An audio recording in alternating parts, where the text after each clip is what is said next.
विश्वामित्र जी ने कहा देखो डर अच्छा नहीं होता है, बच्चे में बड़ों के प्रति डर हो जाए और इतना डर हो जाए कि कोई बात ही ना कह पावे, तो बड़ों को चाहिए कि बच्चे का डर निकाल दे, भय निकाल दे। ये धर्म कहता है, निकालना चाहिए जरूर।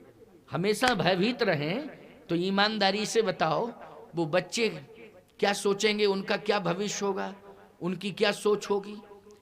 इसलिए बच्चों में भय यदि आ जाए और वो भय के कारण कोई बात नहीं कह पा रहे तो उनका भय निकालो, उनकी बात सुनो और यदि अनुचित हो तो रोको, समझाओ और उचित हो तो उन्हें शाबाशी दो। क्यों भाई, देना चाहिए ना शाबाश, बहुत अच्छी बात कही, वाह बेटा, बहुत बढ़िया, बहुत बढ़िया, बहुत अच्छा। ऐसा करना चाहिए। परिवार चलाने के तौर तरीके होते हैं। क्या होते हैं? तौर तरीके होते हैं। बच्चों में एक परिवार तो इतना खतरनाक था कि बच्चे बहुत डरते थे साहब। और क्या बतावें, बाप को डरना एक अलग बात है, माँ को भी डरते थे बच्चे।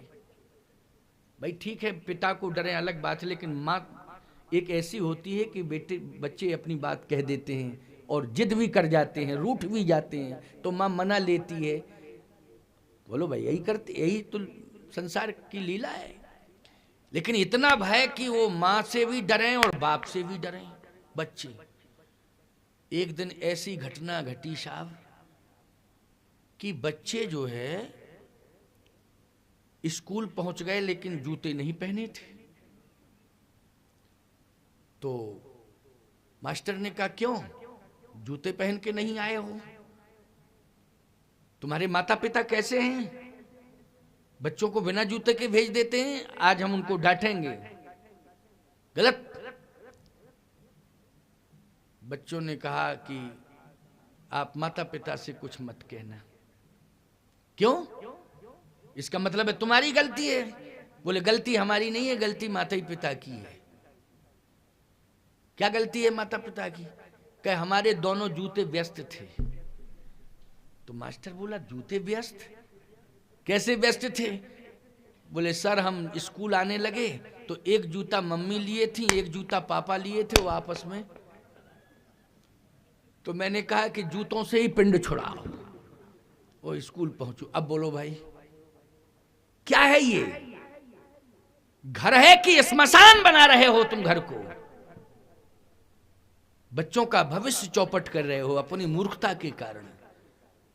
कोई बात भी आपस में हुआ करे तो बच्चों तक नहीं जाना चाहिए आवाज, आपस में ही समझ लिया करो, लेकिन वो शब्द तुम्हारे बच्चों तक नहीं जाना चाहिए।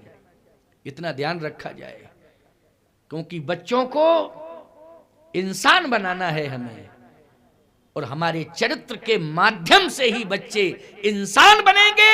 और यदि श्रेष्ठ इंसान तुमने बना दिया तो यही बच्चे आगे भगवान बनेंगे। ये मैं दावे के साथ कह रहा हूं।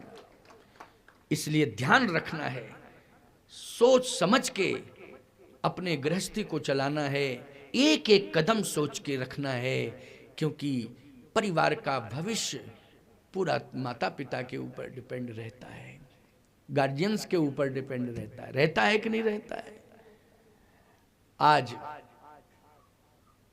मिथिला का हर घर, हर नागरिक इस बात को स्वीकार कर रहा है कि सखी तो यहीं की। ऐसा चरित्र भगवान शिव का।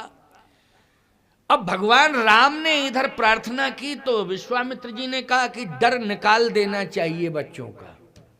लक्ष्मण अगर भयभीत है तो क्यों है भयभीत? वो यदि उसके मन में इच्छा है कि जनकपुर देखना है तो भयभीत क्यों है? डर निकालना चाहिए। लक्ष्मण इधर आओ। अब इच्छा किसकी थी जल्दी बोलो, लक्ष्मण की थी कि भगवान की थी? पहले ये बताओ, भगवान की इच्छा थी कि नहीं? लेकिन बहाना लक्ष्मण का लिया। तो विश्वामित्र जी ने कहा कि लक्ष्मण इधर आओ। लक्ष्मण जी तुरंत आ गए। क्यों बेटा, जनकपुर देखना चाहते हो? जनकपुर देखने की तुम्हारी इच्छा है? लक्ष्मण जी बोले हमारा कोई परिचय ही नहीं जनकपुर में। भगवान राम ने कहा लक्ष्मण जब बड़े लोग आपस में बात कर रहे हो तो बीच में छोटों को नहीं बोलना चाहिए। लक्ष्मण जी बोले मामला क्या है हम समझ ही नहीं पा रहे हैं, समझ ही नहीं पा रहे हैं। विश्वामित्र जी मुस्करा गए। विश्वामित्र जी मुस्करा गए कि राम, जनकपुर लक्ष्मण को नहीं देखना है, जनकपुर तुम्हें भी नहीं देखना है, लेकिन जनकपुर वासी भक्त हैं, इसलिए आज भगवान आया है। और इतनी प्रबल भक्ति है कि जनकपुर वासी तुम्हारे पास नहीं आ पा रहे हैं, क्योंकि उनकी भक्ति में इतनी प्रबलता है कि आज भगवान को ही दर्शन देने के लिए घर घर जाना पड़ेगा। इसलिए